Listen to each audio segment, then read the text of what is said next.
Hello, all, and welcome to the Movie Bears podcast. I'm Brad Harris, and along with two people I could not live without, I'll introduce you to them very shortly.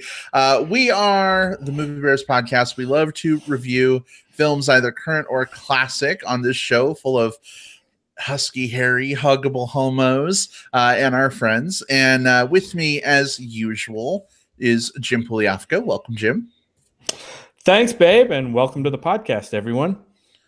And Will Lindis is here too. Welcome, Will. Hey there, movie boys and movie girls. So excited for us to be back this week. Indeed. We took last week off because Jim was out of town traveling for work. Will, you, and Wiggles were traveling for gay days and all the tidal wave stuff that was going on, and things were kind of nuts for me too. So it's good to be back in the saddle. Looks like we've already got a couple people jumping on with us. Hello, welcome. Glad to have you guys with us. Say hi in chat. Yes, absolutely. If you're jumping on live, be sure to share your thoughts, say hello, whatever you like, as long as you keep it civil in the live chat. We'd love to have you guys be part of the conversation. What are we talking about this week? I haven't mentioned it yet. Now seems as good a time as any. We're going to be reviewing A24's new horror/thriller movie, Hereditary. Excited to talk about that with you guys. We're also going to be doing our trailer roundup, where we talk about a few movie trailers that have come out recently that have kind of got our interest a little bit. Jim, did you like me channeling Stevie Nicks' fajita roundup there for a second? Yeah, I'm that. Plus, I'm thinking of like little sound drops we could do for trailer roundup. That would be a lot of fun. You know, no, we don't need a sound drop. Brad just gave it to us. Brad is our Foley artist. Yeah, get along. There you go. Impression. All right. Well, hey, Bobby Miller is already active in the chat. He says, hey, my bears. Hey, Bobby, glad to see you. Welcome and hello. Bobby, I don't know if you've seen Hereditary yet. I know sometimes we start talking about a movie and you got to leave right away because you haven't seen it yet. Totally okay. Guess what? We're going to do our trailer roundup first. So you can hang out with us for a while. No worries about spoilers of any kind for you, Bobby, or anybody else. Don't watch trailers. Who hasn't seen Hereditary. We'll let you know when we're going to get to that part of the conversation. But guys, are you ready for some trailer roundup action? Is it time? Yeah. And there's a lot of good ones too, right? Oh, there's been it's been on a crazy like week and a half for trailers. There's been so many that have dropped for some reason this week. It's like, you know, I couldn't believe it. I mean, we went away for the weekend for a quick just for a camping trip. Come back and I look at movie blogs, and there's like all of these trailers that to catch up on. So we're going to bring a few of those out. Indeed we are. But real quick, we're going to say hello to Dave Massey, who's in the chat with us. Hey, Dave. I know Hereditary has been one that may be on your list, so good to see you here. We'll be interested to hear your thoughts if you've seen it, Dave. I imagine that you have. Be sure to share them. But let's go ahead and do this. Let's kick off our trailer roundup.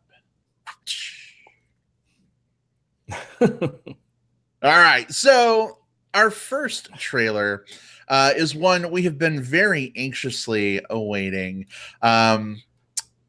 I kind of squeed a little bit when this trailer came out. I don't know about you guys, but that trailer is, of course, How to Train Your Dragon 3? How to Train Your Dragon Hidden World? What is the official title of this movie, Jim? How to Train Your Dragon, The Hidden World. That's important because I will tell you, on Reddit and Twitter and Facebook, I've seen the title of that movie about 85,000 different ways. So we will put the official title in the show notes for you guys so that you know it, you've got it. But Jim, Will, are you guys excited for this after seeing the trailer? I am. I mean, this is one of. This movie doesn't come out until March, I think, of next year. Is that right? Is that what the release date is? It's not. Yep. It's not this year. March So 2019. I think March 1st. you gotta. Of all the ones we're talking about, I think this probably is the one furthest out. So, yeah, I'm super excited. I'm a big fan of the first movie, the second movie.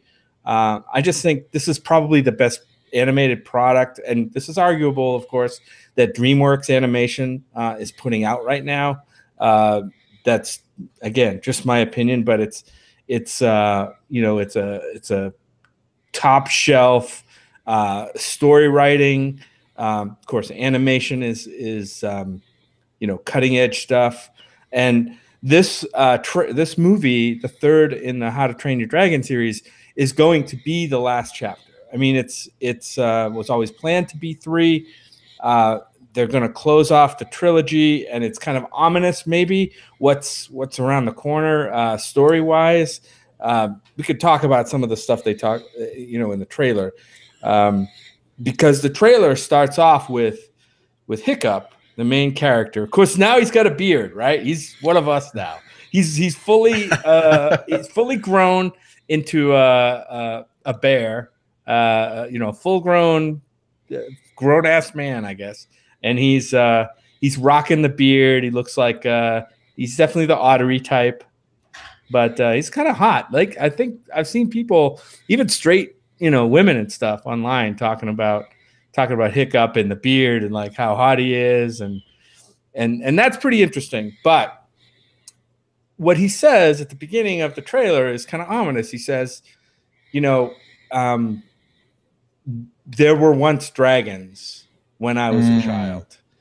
And if you think of the ramifications of what he says, that opens up the story to a lot of potentially ominous stuff. So yeah, I'm really excited about it. There's some missteps in the trailer that, for me anyway, and we can talk about those. But I want to hear what you guys think first.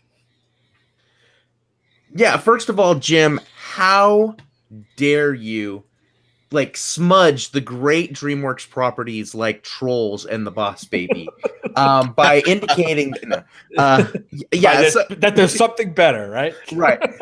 No, absolutely. I think that there, while there have been some exceptions in the DreamWorks line, I think there's been a lot more disappointments than successes, with one of the major exceptions being the How to Train Your Dragon films. And so just based on that prestige alone, I'm excited for the third one. I'm excited to see how this trilogy, the epic trilogy, everything's a trilogy now, everything, that's just how we make films. I'm excited to see how it concludes. I'm kind of with you in that, I think the trailer itself did less to excite me, and maybe because of parts of how it was cut, than the actual seeing the characters on screen again and knowing that there's a new one. I don't know. The trailer was fine. But the idea of us sitting here in March of next year and talking about a new one of these movies, that has me freaking over the moon. Right. Yeah. Brad, what do you think? I'm pretty pumped. I mean, of course, this movie is directed by Dean, the third film in this series. So, of course, he's helming it, and he wrote the screenplay. And Dean's a wonderful guy. I have so much faith in him. So I am pretty sure this movie is not going to be a letdown. But I think it also makes it hard for me to sort of check expectations, because the first 2 films were so good. You just kind of come into a movie like this knowing it's the last one, and every little moment you see takes on that much more importance, right? Like when I was watching the second movie, I'm like, we got a whole nother movie to go after this one. It's all good, it's all okay. And now there's a finality to this, so it's kind of bittersweet. I'm really looking forward to this movie, but I'm also not looking forward to it because it will bring about the end of the series. But yeah, I'm pumped. I'm a little puzzled though. There seems to be some backlash against this trailer and the marketing materials when the poster was revealed. And I wanted to get your opinions real quick on this, guys. So apparently some folks are upset that the Light Fury dragon, the female version of Toothless, is a white colored dragon, and she looks feminine, and apparently she doesn't look like how people think a female dragon would look, and that they are basically anti-feminists for making her look feminine. I don't know that I totally understand it. Do you guys have any thoughts on the backlash about making a girl dragon look like a girl? No, I don't. I don't understand. I haven't dug into it. Maybe you've read more about it than I have. I haven't dug into it. I did see some comments about the general look of the dragon, but not from a like a feminist viewpoint or gender viewpoint. It was more like some people thought the features just looked they just didn't resonate with the features. But for me, I mean, you got to think about all the dragons we've seen in the first two movies already. All kinds of designs and dragon constructs and everything. So the spectrum is wide open on this. I think it's too this is again my opinion. I think it's too early to start like throwing rocks at a character or the design of a character. Maybe it doesn't suit your sensibility, but to me, I want to wait to see how this what's it called, Light Fury, is characterized on the screen. I'm more interested in the character than the look of the character. Character looked fine to me as a Light Fury. I don't know. I'm just going to wait. I'm going to reserve my, until I see the movie. The character could be wonderful, and that's what I'm hoping for. I think it can be a valid concern in some situations. There's this thing, and it's a real thing. It's part of feminist film study called the Smurfette principle, where you have characters who are given unique personality traits. Like, I'm the smart one, I'm the brave one, I'm the athletic one, I'm the hungry one, I'm the girl one, and you can turn just being female into a personality trait, and that is a problem in character design. It is not a problem here, at least from what I've seen from the trailer. Haven't seen the movie. You're absolutely right, Jim. We haven't seen it yet, because I don't necessarily see this as a feminization of a dragon. I see it as presented in the trailer. You have the Night Furies and the Light Furies, which are designed similarly to one another. And when I'm seeing these character designs next to each other, I'm actually seeing a Light Fury that looks like a more sleek and maybe less jagged and pointed version of the Night Fury, which is softer. What you would do if you were turning something from like the dark version of it into a light version of it. So I think that sometimes there's smoke when there isn't fire, and in my opinion, I think this is one of those situations. Yep. Yeah, this is definitely. This is what's it called, Will? Internet outrage. The internet outrage machine. And yeah. I don't always want to like straight out and out dismiss criticisms, because I think there's sometimes cases to be made from them. I do feel personally I don't agree with this one, though. Yeah. Well, I don't know that I agree with it either, but I am fascinated by this idea that Light Furies exist. Also, we apparently learned that the antagonist in this film, at least from the trailer, we've gotten, surprise reveals before, but he's apparently hunted down and killed all of the Night Furies except for Toothless. So it'll be interesting to see, what happens with that. I mean, it seems like the whole thing with Toothless being grown up and having a beard, or Hiccup being grown up and having a beard, with Toothless sort of in the background with him. If this movie is like a flashback, then that tells me, Toothless survives and is around, when Hiccup's an adult. But I'm calling it now. I could totally be wrong, but I think all the dragons are going to go to the hidden world and live happily ever after at the end, and just be gone from Earth and make toothless babies. That's the thing that could be like, not to get too down. Like that dragon that's sitting behind Hiccup at the end. How do we know that that's Toothless? How do we know that that's not like Toothless plus Light Fury's baby that now Hiccup is raised in the future or something. We don't know. Right. Could be. He'll die. Yeah. This is the third part of a trilogy. Nobody's safe. That's true. Maybe they had a baby and Toothless dies protecting the baby, but Hiccup raises the baby. Mm. We'll see. I want to talk just a couple of things that I really liked about this trailer. One was I liked at the very beginning how they took us back to, you know, probably the most special moment in the two movies so far was when Toothless and Hiccup first met, right? That's a pretty magical moment in the movies, and they brought us right back to that. And I thought that was wonderful. I also like the idea of this hidden world of dragons, and I'm looking forward. I'm really excited about kind of exploring that. And then, of course, the adventure with, I don't know who's the villain in this. Is that F. Murray Abraham? I didn't pick up on who the voice was. It wasn't immediately obvious to me. I know F. Murray Abraham's on the cast list, but I don't know. It is. I think it is. Looking at IMDb and Wikipedia, I think it is. Yeah. Yeah. So I'm excited to see how they pull it off, and I hope they go out on a really strong note with this movie. Indeed. Well, we are super pumped. March is a really long time away, guys. But just think of this. We're going to be reviewing this film like a week and a half before South by Southwest film next year. Yeah.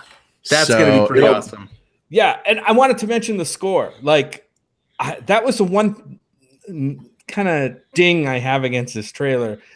There's some kind of song used in the middle of this trailer when Toothless is meeting the Light Fury, and it's actually like a pop songy kind of thing. And I don't know, man. It wasn't I don't know. I want to hear more of that amazing score that John Powell wrote for the movie. I mean, we were just playing that. We were camping this weekend, and I was playing that on the mountain because it's so epic and I love it. But I was just hoping to hear more of maybe more of a new score in the trailer than like a pop song moment. Yeah, but that's just my preference. I know we have two whole other trailers to talk about before we get to our movie review. We could probably talk a lot more, but I don't know. We haven't really seen like pop songs in the actual movie in the first couple. I think they've had some songs like at the end, you know what I mean, over the credits. So hopefully this is just a marketing thing, maybe, but we'll see. Either way, I have faith that it's going to be good, even if pop songs aren't always, our favorite thing in the world. But in the hidden world, who knows? Maybe they work well. In any event, guys, how do we feel about moving on to our next trailer? Are we ready to go? Next trailer. Jim, I assume you're on board? Yeah, I'm totally on board. Sorry. Okay. All right. No worries. Just making sure you didn't freeze because you weren't moving or making sounds. No. Sorry. All right. Well, our next trailer then is Halloween.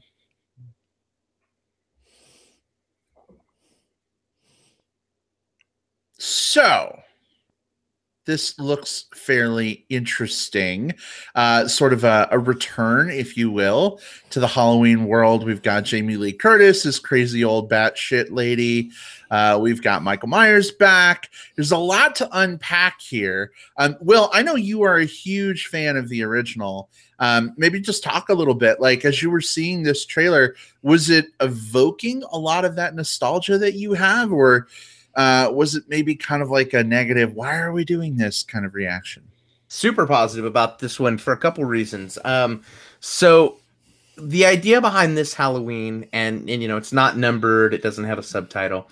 What they're doing with this one, this is John Carpenter coming back to the story for the first time since, gosh, I think he only did the first one, maybe the first and the second. But the idea here is that all of the films from 2 and on don't exist in this lore. This is a direct sequel to the first movie. This is the new mythology is at the end of the first one, Michael Myers goes down. 40 years later, this movie happens. And so because of that, it's not going to be weighed down by all of the baggage of, all of the different supernatural stuff that happened, and all of the, you know, as JP mentions here in chat, the 2 Rob Zombie versions of this film, which added on to and kind of warped the mythology in different ways as well. We get to see here a showdown between Michael Myers and of course, our favorite Laurie Strode, played by a returning Jamie Lee Curtis, with Judy Greer, who I absolutely adore. When I saw Judy Greer was coming in and playing, I guess Jamie Lee Curtis's daughter, perfect casting. That is dream casting right there.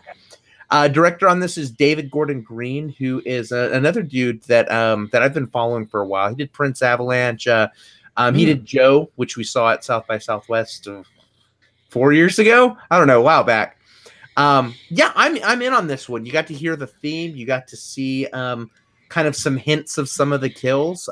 These slashers can be pretty straightforward and not necessarily full of a lot of depth. They don't need to be. I'm on board for this one. How about you, Jim? Oh yeah, I'm fully on board for this.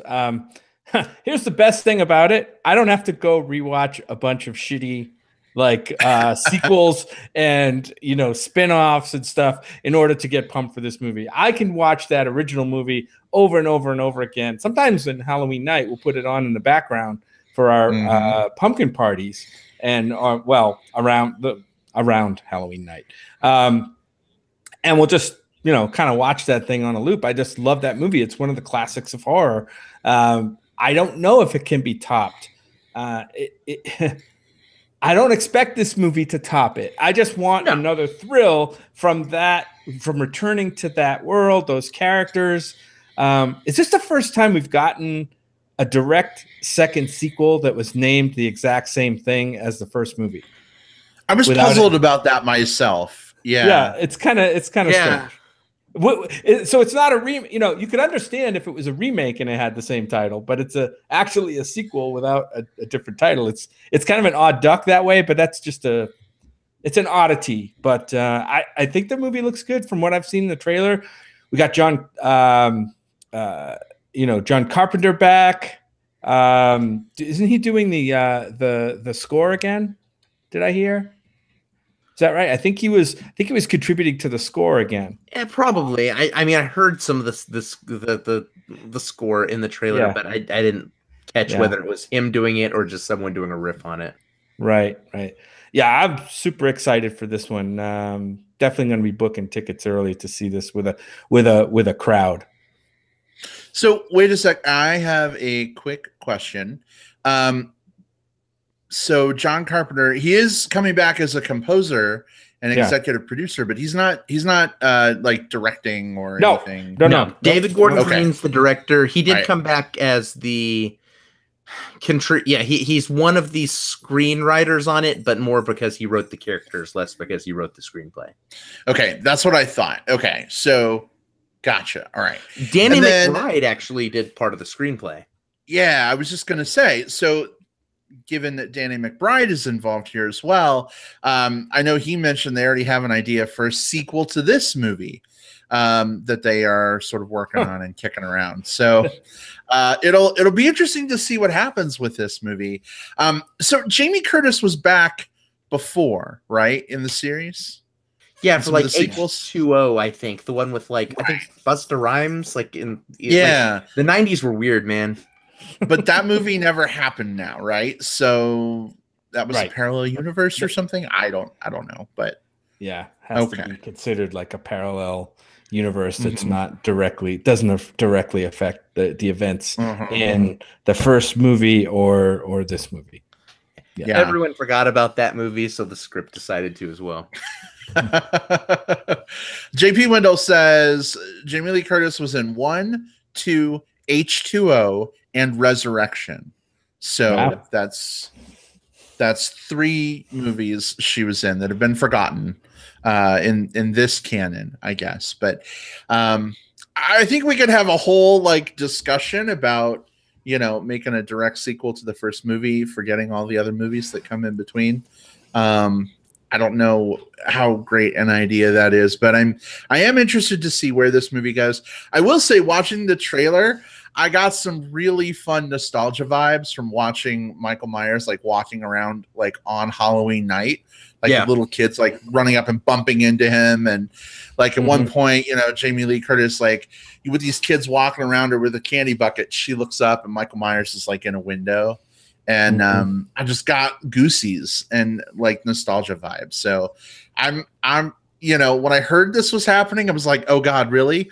But after seeing the trailer, I'm kind of like, oh God, really? Yeah, let's do this. They're doing what X-Men is doing right now, like ignoring the films that didn't work without having to do like a crazy convoluted time travel movie to erase all of it. Yeah, and it's an interesting jump for David Gordon Green, going from movies like Prince Avalanche, you know, movies you'd consider mainly kind of indie type movies, to something that's going to be a big, you know, kind of year-end headliner, hopefully tentpole blockbuster movie. It'll be interesting to see how this movie does at the box office, given that, you know, the original movie was 40 years ago, and now we've had all kind of a bunch of shitty sequels where maybe some of its audience was shed, you know, off down to just the hardcore fans, and we'll see if this can bring you know, the old fans back and some new fans into the fold. And this definitely speaks to the bond between David Gordon Green and Danny McBride. Like, these two have been working together for a while, between things like Pineapple Express. They both worked on what's Vice Principals. So I can totally see how that bond of like them directing and writing together for all of these different things, getting to work together then on a kind of a reboot, relaunch of a classic series, like that's pretty damn awesome for like two people who have that type of bond to take that jump together. Anyway, I'm pumped for it. Brad, are you? Yeah, I'm excited. We'll, you know, see how things go with it, but I don't know, especially after seeing the Jamie Lee Curtis documentary that we watched, Jim. I'm especially like interested to see her like reprise this role in the new film. Right.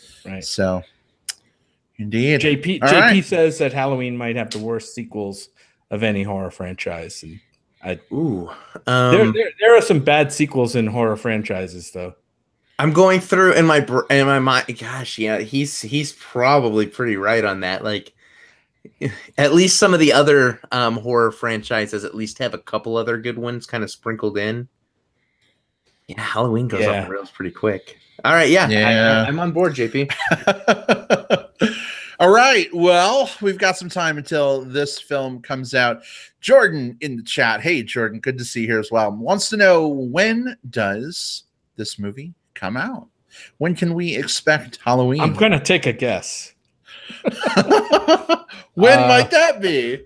Probably last week in October. Maybe. Am I right or am I wrong? Your guess is slightly off. It's October 19th. All right, so 2 weeks before Halloween. Got to give a little build-up time to the holiday, right? Yeah. That's right.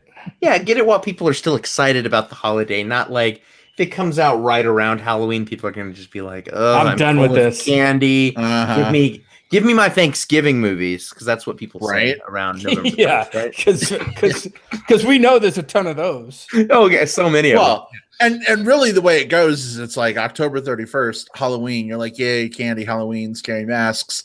Then November 1st, it's, Thanksgiving. And then 12 p.m. on November 1st, everyone's like, oh my God, Christmas is almost here. Yeah.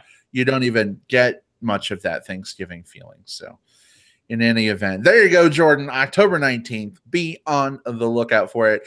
Guys, we got one more trailer to go. Here we go. Bumblebee.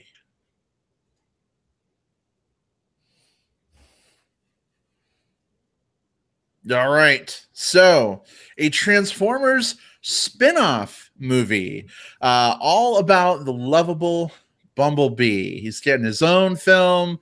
Looks like it's exploring some of his origins. We get to see him in his classic form, as opposed to, being a super kick-ass, Camaro or whatever it is, he's been in the Michael Bay movies.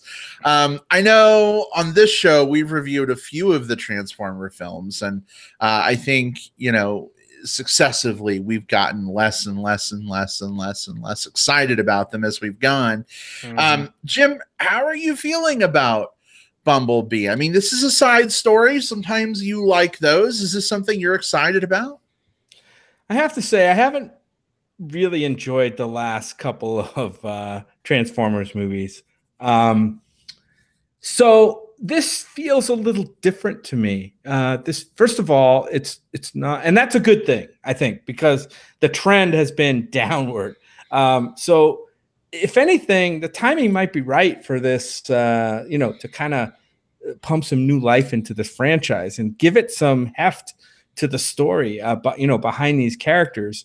We see little glimpses. It's an interesting choice to pick Bumblebee as the first spinoff, I think. But when you think about it, it makes perfect sense because Bumblebee seems to be almost like the most relatable Transformers character, probably easy to write an emotional story around. So it makes total sense. And to be honest, if it's handled right, this could be a fine movie. I don't expect a masterpiece with this movie, but who knows? I mean, if this movie gives me entertainment and gives me a better story than the last couple of Transformers movies, it could be a success if they haven't, like I said, if they haven't burned their bridges too much. This could be a real success. So I wouldn't say I'm excited, but I'm cautiously optimistic for this one. It's interesting that you say that, Jim, because Eric Jones in the chat says the problem with the Transformers films is we don't get to spend enough time with the Transformers. If you remember the cartoons, we really get to know the bots. And I think one of the big complaints about these films has been they all kind of look the same. They all kind of blend in together. You don't necessarily get a great feel for each individual character. So while side story movies may not always be super exciting, maybe this gives us a chance to kind of get deeper into Bumblebee and kind of reclaim some of that. Yeah. And I think that, I mean, I'm with you a lot of. Tell us about your favorite series, Will. Come on. Yeah. So first of all, the 5 Transformers movies are trash, and I think that's I'm not good with having spent any time on having watched those. However, there is one or two. There are two big things that stand out as very, very different about this one that give me the tiniest amount of optimism. That I will at least give it a shot for. One, you've got a lead performance here by Haley Steinfeld, who is quite good. Whenever we've seen her in movies before, she has sold the hell out of it. She's, you'll remember her as being the lead in Edge of 17. She was also dramatically underutilized in the last 2 Pitch Perfect movies, a few other things. Oh, yeah, that's what I was trying to think of. Yes. But most importantly, the director on this is Travis Knight, who has one direction credit before this, which is Kubo and the Two Strings. He directed that. And he worked in the animation department for Leica for all of those films like Paranorman and Box Trolls and Coraline. Like, he came up from Leica before directing Kubo and then taking Bumblebee on as his second helmed film. So that plus Haley Steinfeld, I can't dismiss that as much as I want to just say, like, God, it's another fucking Transformers movie. I feel like I kind of owe it to the talent of those two people to give this one a fair shot. Who knows? You might like it, Will. I might have liked it. And Bumblebee is the right audience surrogate. He's the one who, through these movies, has had the closest connection to the humans. This one looks a lot more like, I mean, it looks like there's some action, whiz bang, punch him, kick him, all of that stuff. There's some of that. But it looks more than anything about like kind of a, the bond between the female character and the robot character in this. And it looks like it has more of those personal moments that I think might make us connect to the character that we didn't get to see in those 45-minute action scenes in the other film. So yeah, I want to be wrong about this franchise. I want to find something that kind of like hooks my claws back in because I was a Transformers kid growing up. I mean, I want to like these. I just haven't been given a reason to. Maybe Bumblebee will be that reason. Yeah, I mean, I used to own a Volkswagen, so I'm already hooked into this. A bug, just very similar to this, but yeah, Brad, it's the intersection of Coraline, Transformers, and Kubo in the Two Strings. So, what do you think of that? I'll take Bumblebee in the Two Strings. Yeah, so I'm kind of, I don't know, I'm kind of with you here, Will. Like, and Jim, you as well. I mean, the last few movies have not been great. In fact, I don't know that I've ever thought the movies were that great to begin with, but there was always this joy I had from, like, Peter Cullen coming back as Optimus Prime and, Megatron and all that stuff. But the movies just successively have just gotten worse and not been great. And when I heard they were doing a Bumblebee spinoff, I was like, ugh, criminy, do we really, really need this? But after seeing the trailer and seeing that this movie is set in the late 80s, I'm wondering if we're going to get some good music out of it. They have used the Bumblebee character in the past. He plays music to talk sometimes. So I'm kind of excited to see maybe what the soundtrack for this movie might be like. I've heard some buzz that they're attempting to kind of do some soundtracky things to this film that other films like Guardian of the Galaxy has maybe done in the past. I hope it's not like a direct copycat thing, but I don't know. I'm interested to see what they do. Also, I don't know for sure if it was, but was that motherfucking Starscream we saw turning into a jet? I think so. That's what I had the same thought. Like, is that Starscream? And then wait, and then I had to think in my brain, like, the movies are such a blur to me. I don't know when and if he appeared / died in the other 5 mess of films. So I need to go back and look and see what his status is in the present. I guess that's what Wikipedia is for. But yeah, I think I had the same thought. Yeah, Brad. Could be. Yeah, like my favorite Decepticon, and Optimus aside, my favorite Autobot in the same movie potentially is super exciting to me. And I would love to maybe have some more time to get to know Starscream, because I think he perished in the first couple of movies. We'd have to go back and look. Jordan Riley says he died in the third one. I don't know. Ultimately, it doesn't matter. Yeah. So I'm kind of pumped. I'm kind of excited, but then again, I got a little excited for the last night, and look what happened there. So I'm withholding what little excitement I have. This movie comes out in December 21st. So right in time for Christmas. You're reserved, Brad. You're reserved, Brad, but did the trailer amp you up or just kind of keep you at the same level of expectation? It amped me up, and then I realized it was amping me up, and I pulled myself back in. Yeah. I think that's fair. I think if we had come into this without having seen the trailer and just said there's going to be a new Transformers movie and it's called Bumblebee, what do you think? I think all of our takeaways would be way more negative than they were after having seen that trailer. So to that end, the trailer did its job. It's gotten us at least somewhat more excited than we were before. Mm-hmm. Yeah, I can imagine what the excitement would be if this was kind of early on before the kind of the shitty movies came out. If it would have invigorated the series a little bit more, but no, we'll never know. Well, one thing I'll say is I really loved the CGI animated series Transformers Prime. And one of the great things that series did is they only had a handful of Autobots on Earth, like the entire run of the series. So you got a lot of time, like just hanging out with Bumblebee, for instance. He was one of the main characters.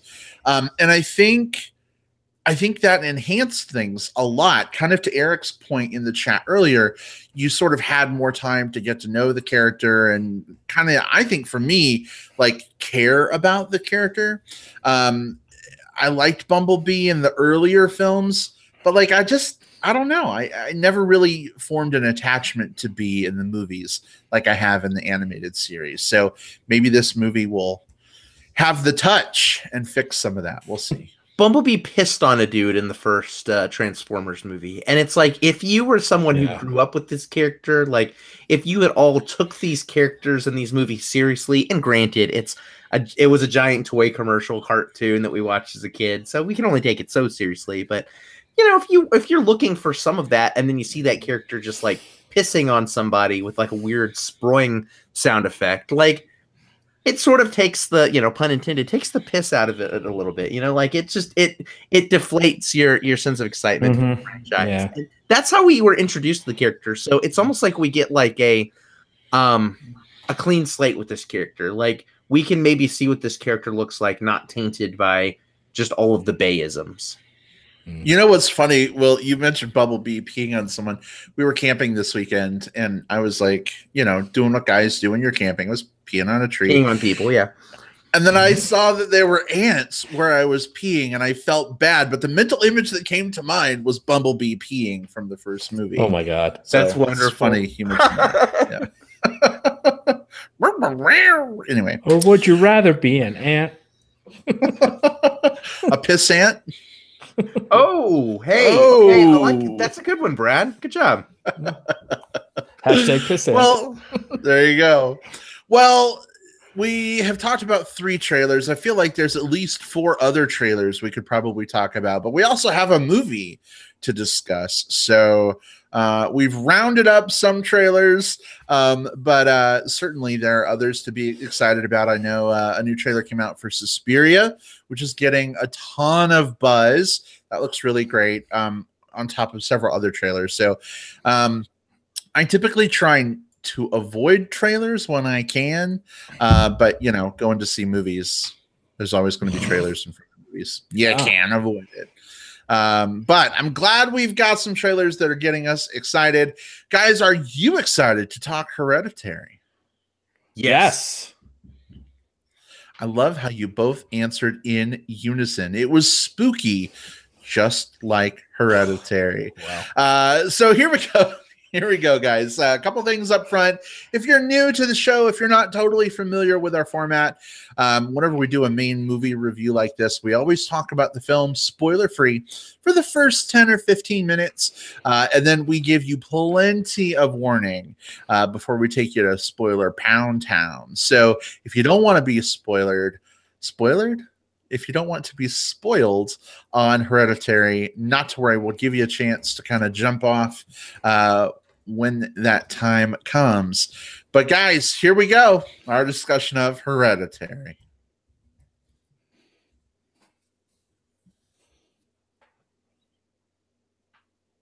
All right. So, Will, I know you have been tremendously excited to talk about this movie. Seems fitting that you introduced the film. If you could let our listeners know, especially because, believe it or not, a lot of folks aren't even aware that this movie exists, that it's a thing. Just kind of talk a little bit about the basic premise of the film. Did you like it? Is it worth seeing in theaters, waiting for rentals, skip it? What do you think?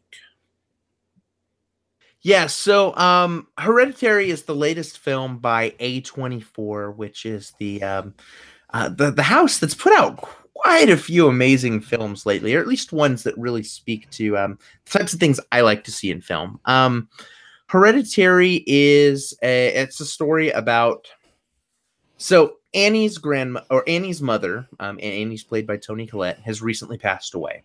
So Annie and her family are having to deal with all of that as they start to experience a few sort of weird, cryptic, and terrifying things that come to the surface about, Grandma Graham's history, as well as just sort of some shared things that run through all of them. And I'm keeping a lot of that super vague because this is the type of movie that, if we were just talking about like Halloween, okay? Like when we talked about Halloween, it's Laurie Strode versus Michael Myers, and they're going to fight through the movie. There's probably not going to be like a ton of twists and turns.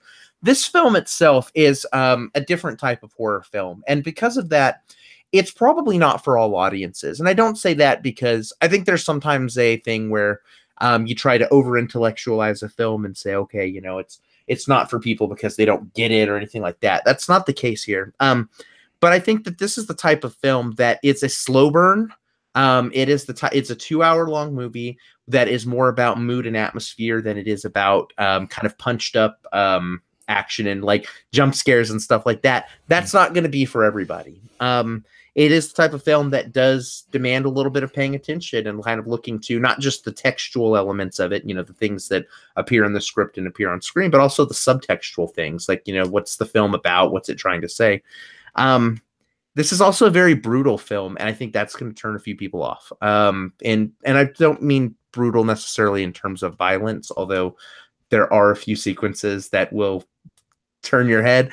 But it's also very unflinching in the way that it treats all of its characters. This is the type of film that doesn't give a lot of people very many reprieves, and that can be uncomfortable to watch on screen. So I say all of that as a lot of disclaimers. This film is not for all audiences, and I think sometimes we run into these types of horror films that are mass marketed, and they're probably incorrectly mass marketed as a result.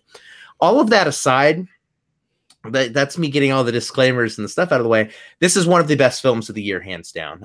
It is, if we were to do our top 3 of the year so far list, we would be talking about Hereditary, at least from my perspective. This does horror in a way that is so deeply unsettling and unnerving that I don't often get scared by movies, and this one scared the shit out of me. I can't think of the last time this happened to me. I loved these characters. I loved these performances. I think there is something there. I'm starting to see some sort of like testing the water conversations about maybe Toni Collette should be nominated for an Oscar, which doesn't tend to happen with these types of films. Sign me up for that right now. She's absolutely amazing here, as is Alex Wolff, who plays Peter, her son, who I think is very underrated just in how good he is in this film. Excuse me, Concred. I absolutely love this movie. And if you have sensibilities similar to me, like if you've listened to this podcast and you've heard me talk about films and you're like, okay, I like the way I like the same things about films that he likes about this film, absolutely go watch this movie right now because it's one of the best movies ever. If you're looking for like a popcorn muncher, this isn't for you. And that's okay. Not all films are going to be for all people.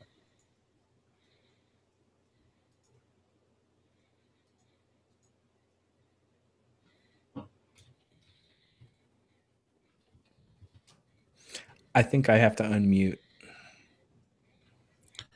Uh-oh. Can you hear me? I can hear you. Hey, did the mute monster have you? The mute monster got me. That was the worst part of Hereditary. That fucking mute monster was fucking terrifying. Oh, wait. No spoilers. Oh, boy. Yeah. I really like this film. We wanted to see this movie. Well, I wanted to see this movie it was playing at South by Southwest. It was backed right up against the Ready Player One premiere across town.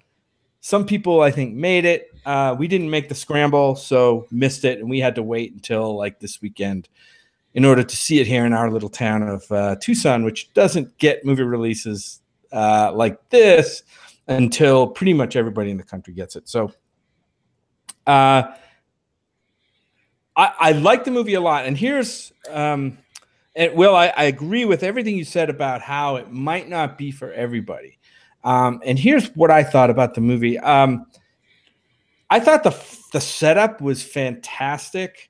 And then it got to a certain point, and the story or the plot of this movie is kind of didn't live up to the expectations, kind of near I would say the third act of the movie. The resolution of it all, to me, and we'll get into it in spoilers, seemed like something that has been done before. Now, I'm not saying it's been done better, but I've seen it done a lot of times. How this movie, I thought the setup was fine, and I had this feeling like watching this movie, like, I don't know where this movie's going. Is it something about the Annie character that's going on? Is it the dead grandmother? Something about the kids? Is there something else altogether, like evil taking over? It was really tense. And I just kind of like the way that it did the setup, and then, like I said, the second half execution got a little bit predictable, I guess you could say, because and it kind of has to, right? Because a lot of the possibilities that it sets up kind of have to be shed at some point in the movie. But I did like the way the movie went about its execution. I thought the way this movie was shot, the way it was cut, most of the acting I thought was really well done.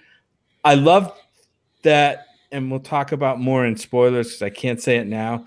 I loved how this movie was brutal and like right in your face about some of the stuff that it wanted to have impact you in a way, and it definitely did for me. There were moments when I'm like, holy shit, what the fuck is going to happen next to this family that all these bad things seem to be happening to. I really like this movie. I recommend you see it. You're not going to be able to see it with a full house because I don't think this movie is going to pull in big crowds, unfortunately. Although we saw it with there were a fair amount of people there, and that was for Sunday afternoon. So it was doing pretty good here. But yeah, I would say definitely see this movie if you like the kind of horror that is going to make, kind of get under your skin, but it's not going to necessarily constantly be in your face. I don't know if that makes sense. It's not going to try to overwhelm your senses, but it's going to try to get you at a more emotional base level than your standard, Paranormal Activity or something like that. But yeah, I'd recommend this movie. Interesting that you mentioned Paranormal Activity, Jim, because I got to tell you, I enjoyed this movie. I think it's a good film. I think it's entertaining, but I feel like this film is fairly derivative of a lot of things. And it takes bits and pieces of things like Paranormal Activity and The Conjuring and like puts them into a blender and spins it around and then throws it all over the screen and tries to see what stick. And I think in a lot of ways, a lot of those things work. I agree with you. Kind of the slow burn buildup was nice, but I kind of agree with JP. He says that it occasionally, devolves into some silliness. It gets less interesting at certain points. We can talk more about maybe some specifics and spoilers, but I would agree with that. I think some of that really cool like build-up and tension just sort of gets lost in some of the horror movie tropiness that comes into play. That's not to say it's not a good film. I enjoyed it a lot, but I just feel like there were some weaknesses there. But you know what? In the desert landscape of not great horror movies and few and far between great horror movies, I think this one certainly sets itself apart. I think this is probably the most excited I've been about a horror movie since The Witch. I don't think it's as good as The Witch, but it's definitely still one that I enjoyed. I will also say Anne motherfucking Dowd in this movie. I love Anne Dowd. We're huge fans of The Handmaid's Tale. We watched a little bit of The Leftovers, which she was in, but it's so great to see her. We've been blessed with Anne Dowd. It's so great to see her show up in this film. I didn't, like I said, I try to avoid trailers and stuff sometimes, so I didn't even know she was going to be in this movie. And then, like, at one point, Jim, you like pointed her out. She's like in the background. I leaned over to you and I said, "That's Aunt Lydia." Yeah, and I'm like, "Oh my god, Aunt Lydia!" And I thought they're not really going to put her in this movie just like a bit part extra. Well, you didn't see her, so you thought I had three heads. You didn't know what the fuck I was talking about. Yeah, I was like, okay, she was apparently there. You blink and you miss her.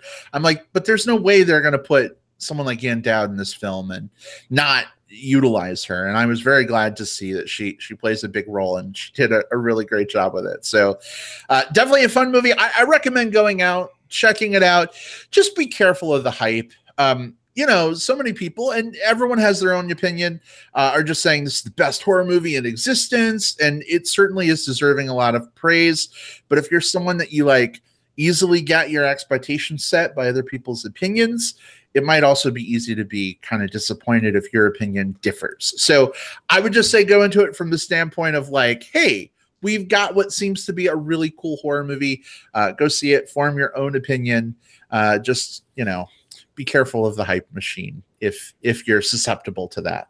And go into it expecting the right type of horror movie too, because I think that, again, there's different types. There's torture porn movies, i.e., like the Saw and Hostel movies, and there's slasher flicks, and then there's those like shitty teen ones like like Truth or Dare, or like the Bye Bye Man that pop up every so often. But this movie is not really like any of those. It does sit in the same category. Brad, you mentioned The Witch.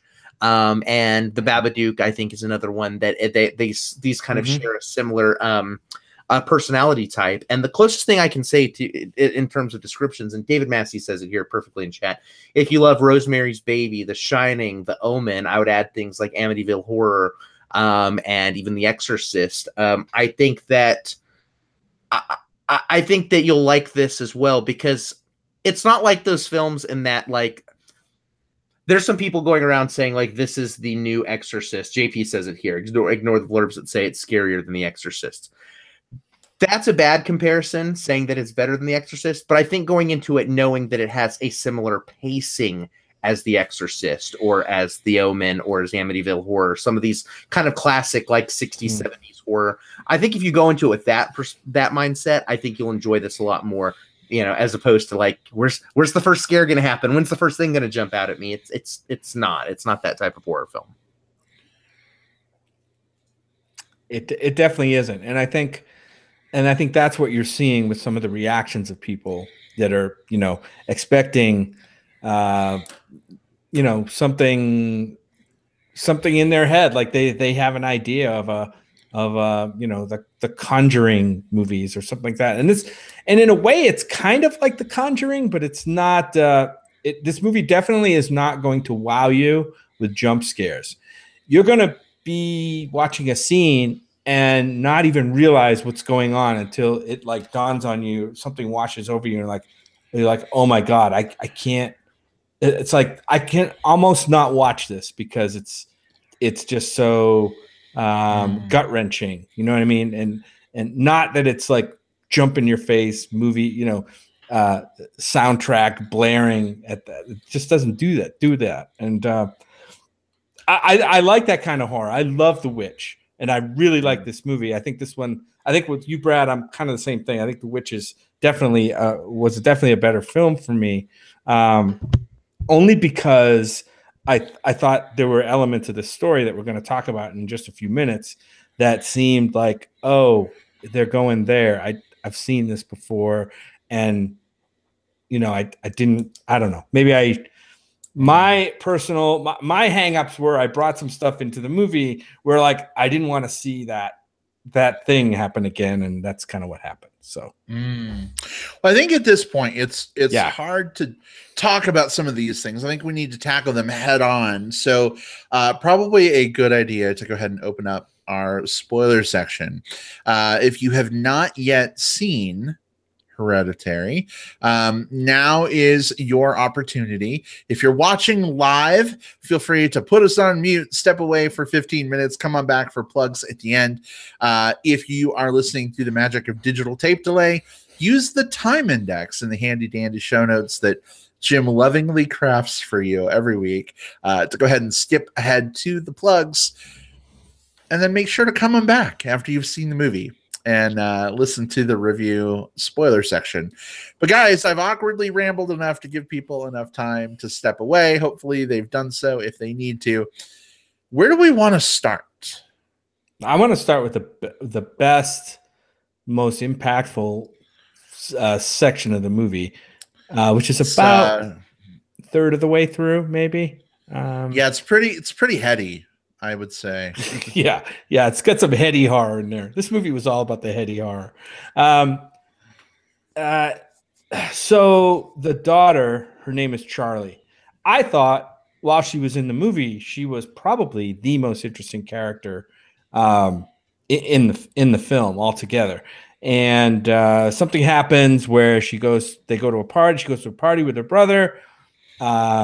And a series of events happen, and an accident, and then another accident, and that leads to her very shocking brutally gruesome death, which they don't show necessarily in like gory detail, but like your mind fills in blanks and that's the strength of that part of the movie is they don't show you a ton, but what they show you, your mind is filling in the blanks, and it's what your mind is filling in is more horrible than what the movie has been showing you. Not only that, but the aftermath of that event was excruciating to watch. The effect on the brother right after it, going home, the way they portrayed the parents' discovery of what's going on. The brother laying in the bed, and you've got a close-up of his face listening to the sounds around the house as the mom goes to the car and discovers, most of the body of their daughter in the car. I thought that stretch was brilliant, but I was sad that we lost that character in the movie because to me, she was kind of the most interesting part of the movie. But did you guys, I was stunned by that scene. I don't know about you guys.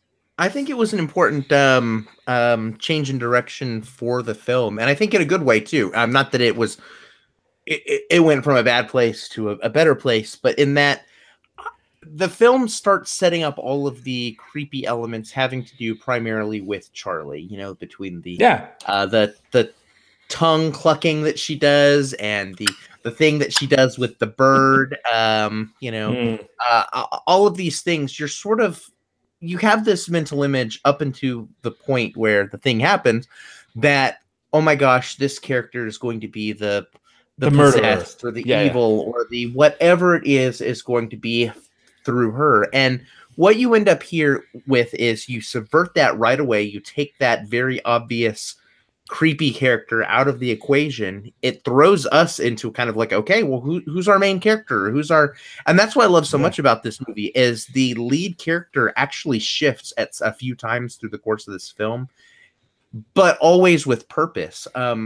I think at a certain point, Peter really becomes the primary character of this film, whereas the first part of the film really sort of hides him in the background of the story behind the mother and behind the sister, while always there are all of these references to the importance of like the male members of the family that are kind of woven into the script between like finding out what happened to Toni Collette's brother in this movie and how Charlie says grandma always wanted me to be a boy. Like all of these elements about why being male is so important are woven into this beginning scene, but you don't really get him as the major character until after this point, and then after Annie inherits the lead character role, and then she kind of goes off the deep end as well. That's what I love so much about this movie. It keeps the protagonist role as within the family without focusing it primarily on one character. Yeah, that was super interesting to me because I'll tell you, like, there are parts of the movie where like it does make that shift, right? And like I'm one of those guys where movies aren't effective for me unless I care about the character that we're focusing on. And so at first it's like, okay, it's this young like Charlie girl. And like, is she troubled? What's going on with her artwork? Like, why is she so weird? And then that whole thing where like she goes to the party with her brother. Like we see them, telegraph the whole nut thing like 12 times before she gets to the party. Like, does that have nuts in it? Oh, we don't have her EpiPen. Don't make sure she doesn't eat any nuts. And then we see them chopping nuts and then handing her a piece of cake, right? It's like, okay, she's something bad's gonna happen. Right. Something's gonna happen here. And that's okay. And so, right. And so the bad thing does happen. She's having an adverse reaction, right? Because the nuts.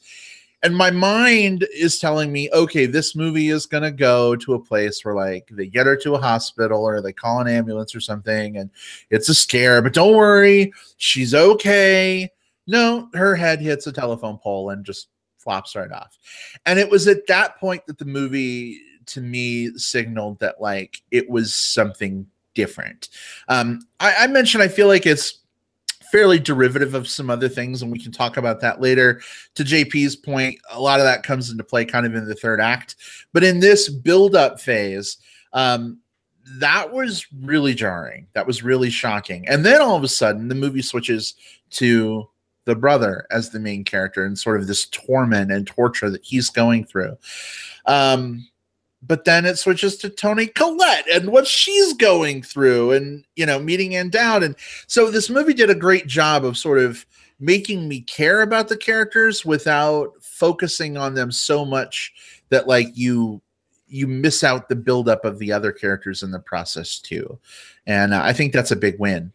I also want to talk a little bit about how this scene was shot, because I think that, you know, movies are a visual medium, right? And so it's not just the things that appear on script, but it's also the way those things translate to screen. And I think this film does a remarkable job of translating the horror of this scene to screen by, we cut away when Charlie's head hits the pole, and we focus for an uncomfortably long time on Peter's face as the horror of what just happened in the backseat behind him settles in on him. I loved that scene. I loved how long that it lingered. I love that he didn't immediately turn around and freak out. I love that we just had this very internal terror. We got to see him then slowly drive back. And I think that was so much more effective than if they had him peel rubber back or, you know, mom, I can't believe what just happened. He gets home and he walks upstairs and they do this transition as he's laying down to like the next day. Like it's like all of these, like this very beautiful shot of just kind of like laying down. Then all of a sudden it's the next day. And then you hear Toni Collette reacting to it while still closed in on Peter's face. You don't see her discover the body. You hear her discovering the body through the look on Peter's face. And you can hear every step as she's going down the stairs. You can hear her opening the door. You can time it out. You know it's coming. And Peter knows it's coming too. That look at grief and that look at shock and the way that both of those characters responded to it is one of the best interpretations of that I've ever seen on film. I think that scene right there, from the time they start racing in the car to the time that Toni Collette finds the body, I love this movie start to finish. But that is my like favorite part of the film. Yeah. I agree. And JP says it in the chat. He said he'd make the argument that Hereditary is a better family drama than a supernatural film. And I kind of agree with that. I like the way that whole thing was all family drama. I don't think anything about that scene had anything to do with anything supernatural, at least as far as I could tell. It was just straight up like family tragedy stuff. And like you said, Will, the time they lingered on his reaction just made the audience squirm. At least it made me squirm. Like oh my God, camera, come on. Cut away, like go do something else, please. Give me something. And then later on, Jim, you see what does Toni it cut away Collette to? Just him driving back, right? After that, it does do one cutaway. After the Toni Collette thing, after she screams, it then cuts over and shows the decapitated head covered. Oh with yeah, exactly. It's one like audience relief moment of please cut away to anything else. And then it's like, oh, never mind. I didn't say that. Yeah. I didn't really want you to do that. But yeah, that was you don't typically see the death of a child like in that way in a movie. And that's pretty ballsy.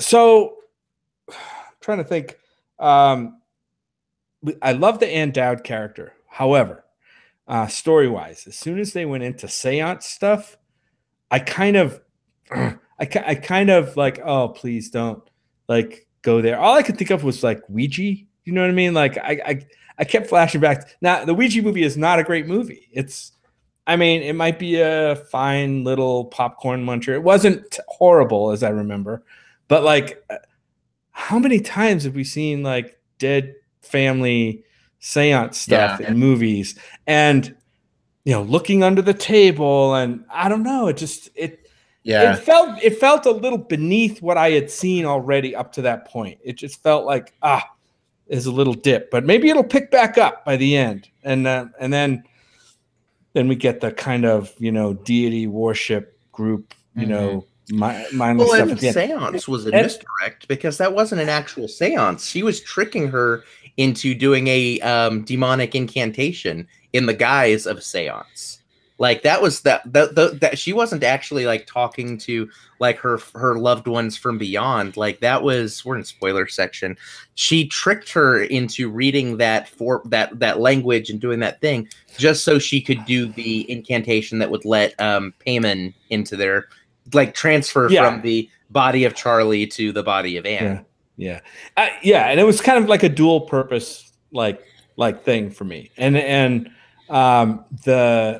the seance bits were a little confusing because, you know, she's faking it, but obviously something supernatural was going on, right? It went into the supernatural realm at that point. The movie did. There were no like mechanical or, you know, smoke and mirrors going on in those scenes.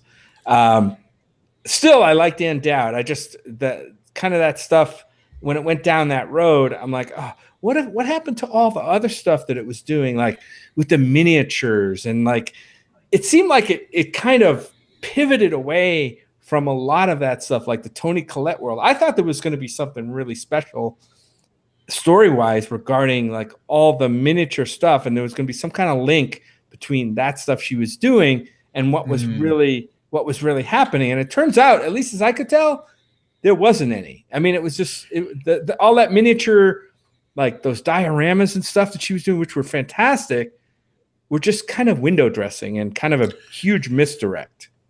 Yeah, but I think they also served a purpose in terms of building some of the tension. Like, you know, in the beginning of the film, like the first establishing shot really that we see is like the miniature, like of the room, right, in the workshop or whatever. And then it zooms in on that. And then it becomes the actual room and the dad comes in, right? But later on in the film, we start seeing, especially as like the supernatural stuff really ramps up and we're trying to figure out what's real and what's not, we start seeing, instead of like the real exterior of the house, we see like a fake replica of the house with like fake trees. Instead of seeing the real house, we see like instead of seeing the real tree house, we see like a replica of the tree house. And so you get to this point where, at least for me, I'm like, wait a second, am I looking at the real world? Am I looking at a miniature? Like, I'm not even sure anymore. And then like at the very end, when like all the naked people show up, we see the exterior of the house and it looks like it could be a miniature, but it's got the naked people like standing around it. And that was sort of the moment that like everything goes off the supernatural rails and hits, right? So I felt like maybe it didn't have a direct, like in your face purpose, but I felt like it was an interesting mechanism for building the tension.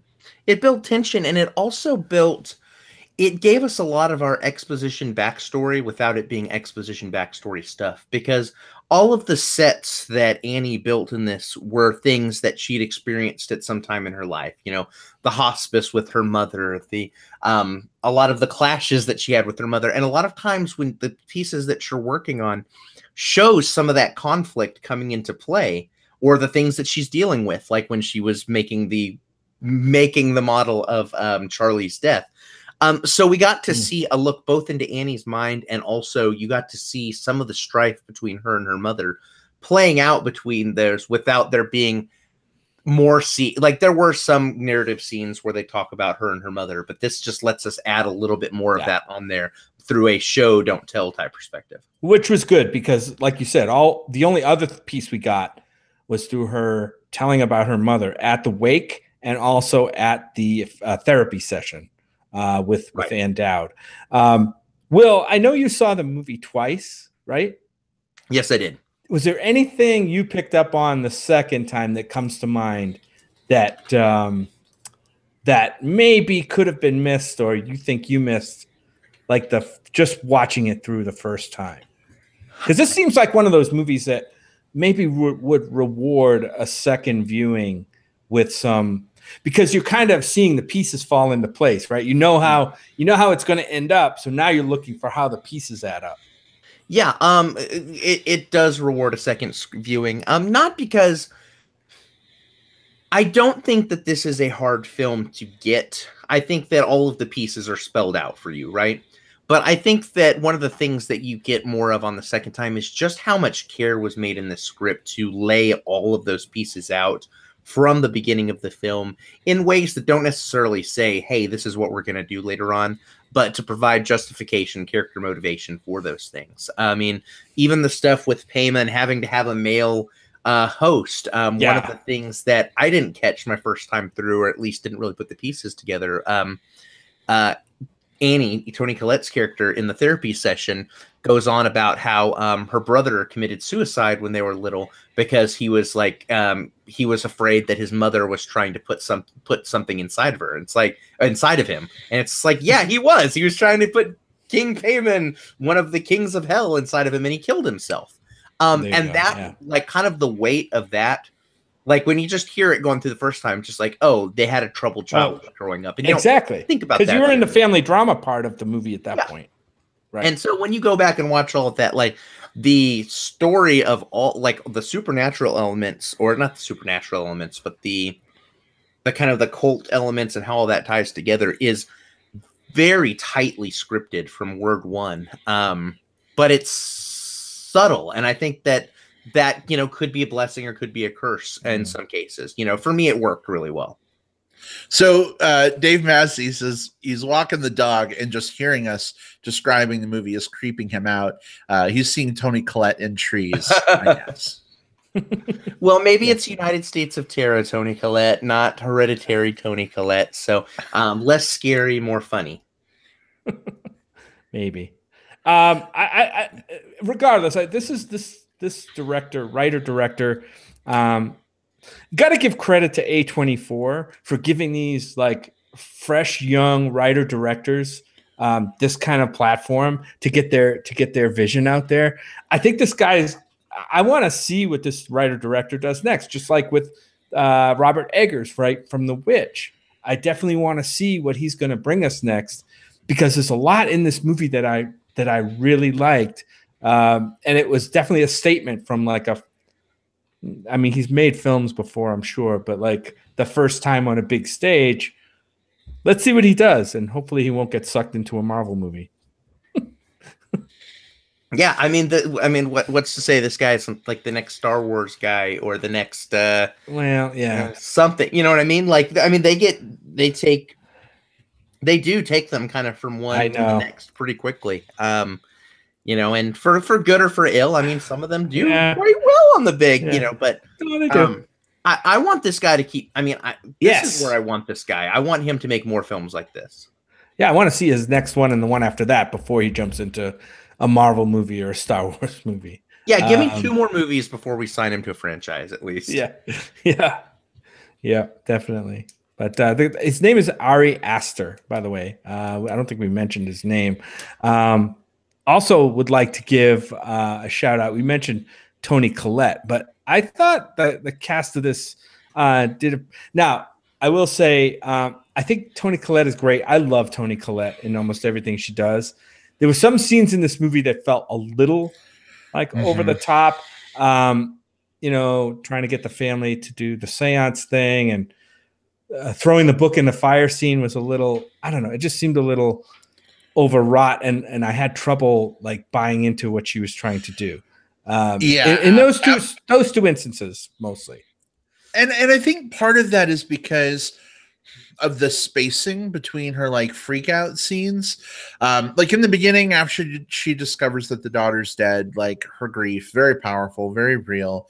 There's one point where she's like on the floor and she's hitting the floor and she's like, I just want to die. I just want to die. Like that felt guttural and awful. Real to me. Yeah. Yeah. But then later in the movie, she like goes up into the attic, right? And she finds her mom's dead, headless body or whatever. She has a freak out. Then she comes downstairs and her husband ultimately comes home and she's like, there's a body up there. You just got to trust me. I love you. You just got to trust me. Go up there. So he goes up there. Okay. Sure enough, right? Dead body, whatever. So like he comes back down and then it's the whole book thing. And she's like, oh, you got to burn the book. You got to trust me. You got to trust me. I love you. You got to trust me. But she literally has like the same freak out like twice in the same 10-minute span. And for me, that's where it kind of jumped it a little bit. Like it was just like, it was like too much of that.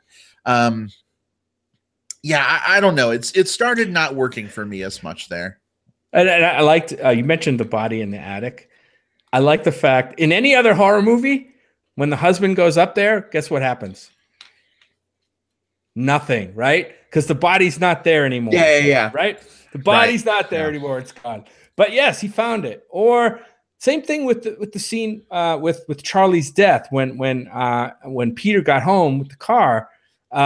You kind of expected it that maybe it wasn't real, like her body wasn't going to be there, and the mom wasn't going to find the body, and everything was going to be okay. But nope, the movie, like, I like the way that the choices the movie made in those moments.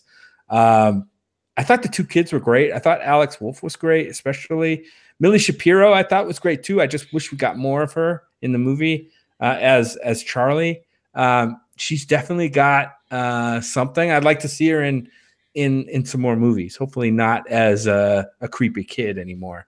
I'd like to see her, do some other kind of roles. If there is one, again, I love this movie start to finish. It will be on my year-end list. One of the things that I have a concern about, and it's not just this movie, but it happens in a lot of movies, and it's just something to be mindful of, is there is sometimes a tendency in horror to code like autism or special needs or whatever it is in children as creepy / evil. Yeah. And so I think this movie towed the line correctly on the correct side of it, but I do think that it did toe right up against that line, and I think that it could have very, very easily come across as disrespectful. Yeah, it did. You're right, Will. I think it could have maybe been seen that way by some. I really didn't. Like I said, I thought she was like probably the most interesting character in the movie, and not just because she was that different. It's just that I believed her character, and I believed there was something going on with her character, and I wanted to know what it was. We didn't really get to know all that much about what it was. Oh, I wanted to mention one more thing: the clucking that she did. Right? Yeah, we really didn't get to understand what that was. Did we? So we did kind of.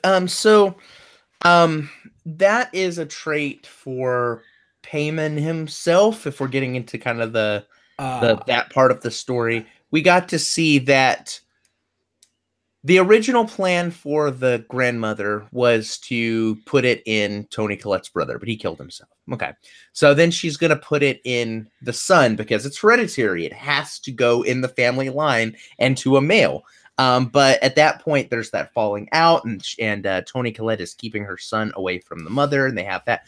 So it wasn't until late in life when they reconnect with the mother, and as Toni Collette's character says, I kind of gave Charlie to her, and that's how Charlie ended up with Payman in her at an early age, which is not a suitable long-term host. So she was basically, from the grandmother's perspective, going to be a placeholder body until they could get him into Peter, which is really fucked up when you think about it. Like, Charlie's role in this story, from the grandmother's perspective, who is dead but still has a lot of, like, she casts a huge shadow over all of these characters. It's family drama. That's what matriarchs do in these types of stories.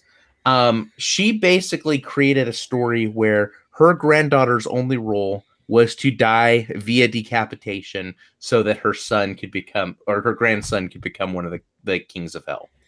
That's fucked up. It is fucked up. And that's why I thought maybe there was something supernatural going on with the death of Charlie, but it didn't seem like to be that there was. It seemed like a fortunate series of events for Payman. Well, so here's the thing. So Charlie is allergic to nuts, I guess, right? But at one point we see her like working on her art, and she's eating peanut M&Ms. And I'm like, why is she eating peanut M&Ms if she's allergic? It looked like peanut M&Ms. So now it's got me wondering, like, was Payman trying to kill her by making her eat nuts? Oh, it didn't work then. Did he try and kill her by making her eat the chocolate cake with the nuts? did Payman like make her stick her head out the window instead of like staying in the car, knowing that, you know, her head would hit the pole? You know, I don't know. I don't know. Just a thought. Yeah, it's a thought, and you know, you could maybe think that. It's just the movie didn't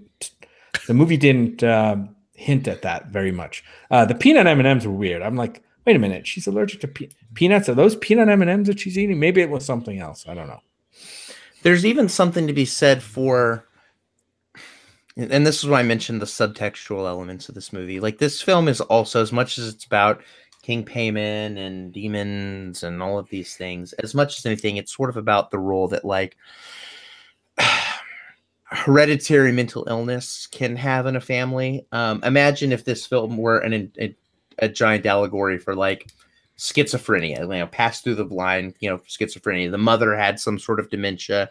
The mother was obviously going through something, and the son was in constant terror that he would fall under the same fate that that befell the other members of his family. When you look at that type of story arc for this, I think that makes this all the more relatable, because yes, it's a story about demonic possession. Yes, it's a family trauma, but it is also a story about mental illness and just how terrifying it is, in not just the way that you see it like tear apart the lives of your family members, but also the kind of the growing inevitability that this is something that might be in your future as well.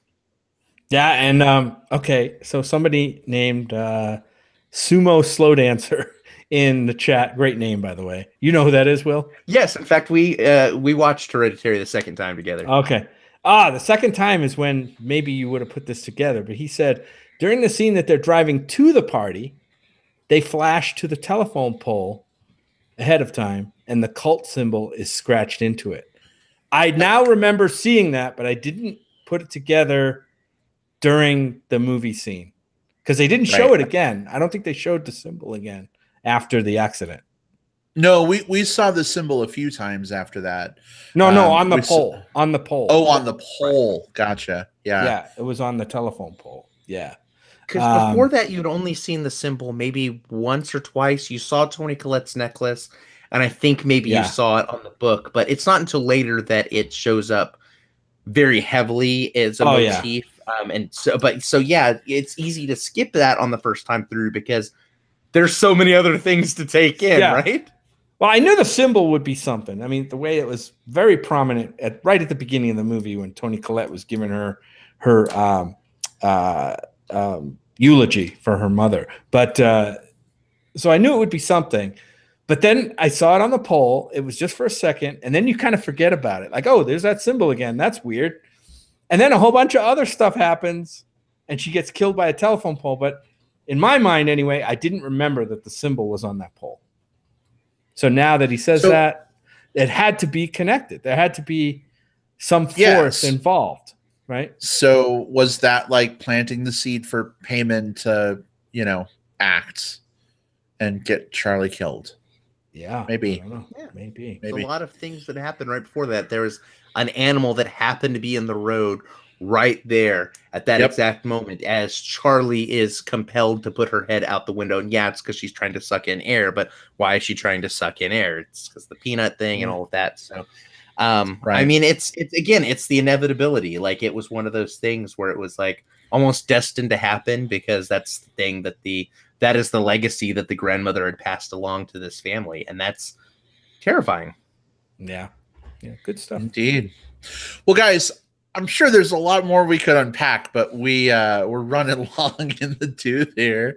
How do we feel about moving on to some plugs as we look to wrap things up? Yeah. Yeah, we got some plugs. All right. Awesome. Well, then, Jim, why don't you go ahead and get us started? This is the part of the show where we share things we're excited about with you guys, our listeners. Maybe some things that you can check out on VOD and theaters. Sometimes they're movie related, sometimes they're not, because hey, it's our show. We can do whatever the fuck we want. Jim, what have you got this week? Well, I wanted to plug, I don't think we talked about this movie really on the show. Did we? Upgrade? We hadn't plugged that. No, we hadn't, because it came out in between since we didn't have an episode last week. Yeah. So in that week, I was away on business travel, had a lot of time on my hands, and I wanted to get out of the hotel room. I went to see a couple movies. One of those movies was Adrift, which that's a story for another time. And one of those stories was Upgrade, a movie that I kind of maybe dismissed. This was another movie that was at South by Southwest, guys. I didn't get to see it there. So it comes out in theaters. It gets a wide release, which I was kind of surprised at. And the word of mouth was pretty good. I actually like this movie a lot more. This movie was way better than I think it had any right to be.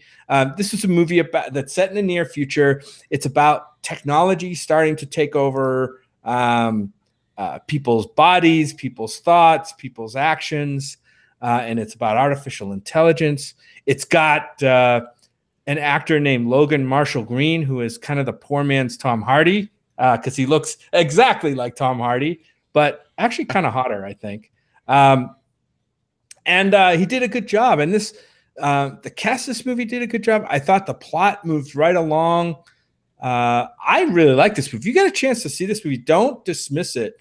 It's kind of like, think about kind of a John Wick type movie with, a cross between John Wick, a little bit of Knight Rider thrown in there. It sounds super cheesy, and it should be cheesy, but it has just the right amount of schmaltz to make it fun and doesn't take itself too seriously, I think. And I really like this movie. It's called Upgrade. It might still be in theaters, but if you do miss it, I expect that this is a movie you'll see on VOD before too long. Look for it. It's called Upgrade. Absolutely a great plug for sure. I enjoyed it a lot as well. Thanks for mentioning it, Jim. You mentioned the Knight Rider thing. Definitely some elements of that, as well as some RoboCop too. Oh yeah, which it was pretty cool. It was a fun movie.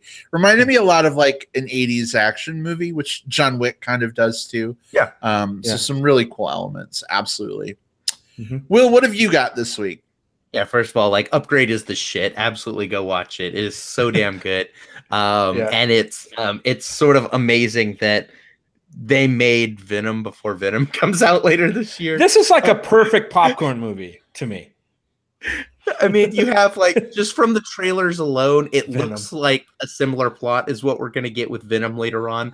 And with like poor man's Tom Hardy. Like that is ballsy that they stole this movie out from underneath Sony. But anyway, the movie that I want to plug it's a documentary, and it's making its rounds right now, although it's not in all places. So just keep an eye out for it if it's near you. If not, catch up to it streaming. These things hit streaming really quick. Documentaries always do. It's called 3 Identical Strangers. So this documentary is one of those like real life is so much stranger than fiction type stories. You follow these 3 guys who, at 19 years of age, run into each other and discover that they were triplets separated at birth. This really happened. This actually happened. And it follows sort of like what happens with how they met and their lives beforehand, and sort of like what it was like to be reunited. But then it starts to sort of peel back the pieces. Well, wait a minute. How did this happen to begin with?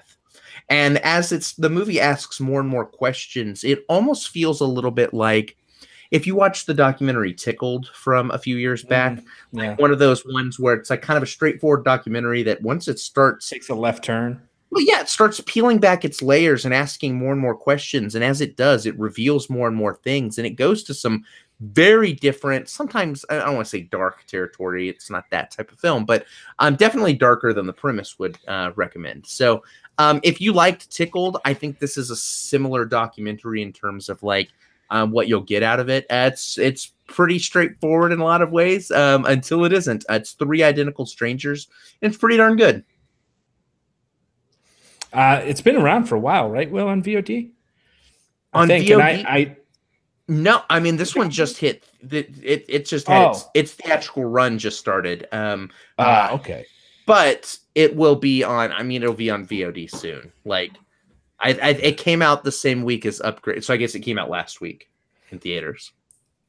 Okay. All right.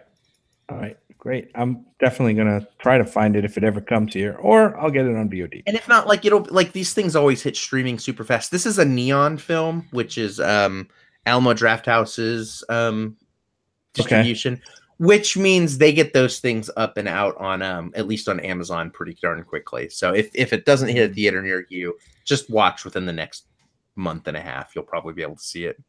It won't be long, that's for sure. Well, speaking of things just starting their theatrical run, my plug this week is a film that is coming out this weekend, and I have been waiting for it for years and years. And of course, that is Incredibles 2. I freaking loved the first movie so much. I'm a little worried that it's been too long since the original movie. Like the sequel's coming a little too late.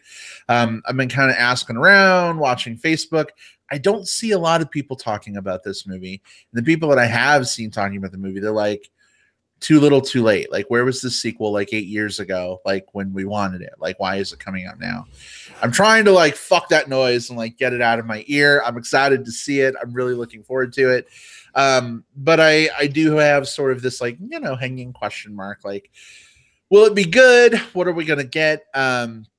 I've enjoyed the trailers that I've seen so far, and the first movie was really, really excellent. So can't wait for this weekend to come around. Jim, we'll have to figure out when we're going to go see this.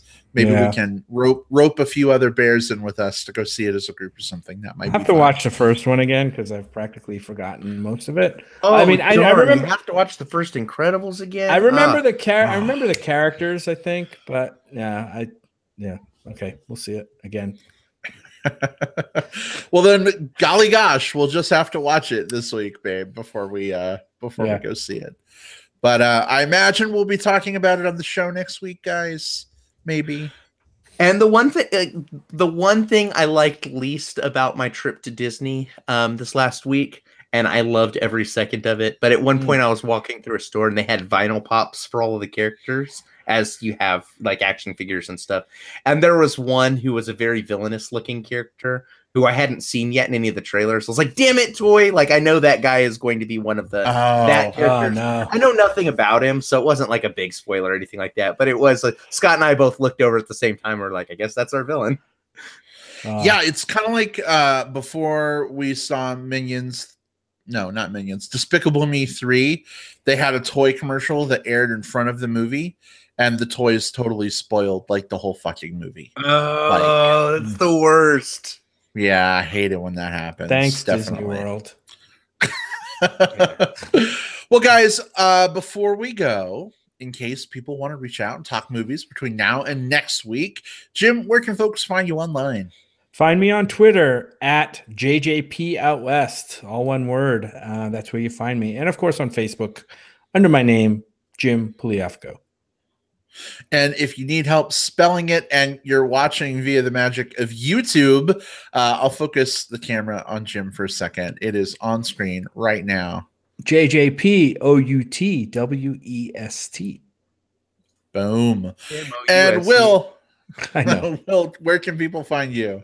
Look for me on Twitter. I'm at Whatever Cove on Twitter. I'm William Lindis on Facebook because that's who I am in real life. Just send me a message first if you're going to add me. Same with Letterboxd. If you go to letterboxd.com, that's where I review and rank every film that I watch. So it's a cool community for film lovers. Just search for William Lindis, add me. I will follow you back. All right, excellent. And you can find me on Twitter at iBradPro. You can see it right here on the screen if you're watching the video version. You can also find me on Facebook. Just search for Brad Harris. I'm the one that probably has a bunch of bears and chubs and chaser friends in common with you. Feel free to send me a message. Let me know you're not a crazy robot trying to steal all my personal information. That would be great. Okay, thanks. Bye. It's been a great show. It's been a lot of fun with our trailer roundup. Guys, I think we need to do that segment a little more often. Before he left, Bobby Miller was like, oh my gosh, you guys need to talk movie trailers more often. That was a great convo. So I'm glad that worked well for some folks. Next week, Incredibles 2 should be a fun show. Last thing I want to do before we wrap is just thank everybody. We do this for fun. It's just something we enjoy doing. We don't make money off the show. In fact, we pay money to do the show. We don't recoup it, but it's all for the love of film and love of you guys. So thank you so much for supporting the show over the last 285 episodes, guys. Tonight is 285. We are quickly approaching that 300 mark, as well as like our 20th anniversary or something in a few months. So that's coming up quick, but thanks for the support, everybody. For all of you who are hanging out with us live in the chat tonight, as usual, great to have you along for the ride. Some really great discussion. We didn't get to catch up with all of it, on the show itself. There were some cool combos happening, but sometimes that chat moves so fast. But thank you guys for being here. We love you all. We'll see you next time, everybody. Thanks so much. Goodbye. Bye. Bye-bye.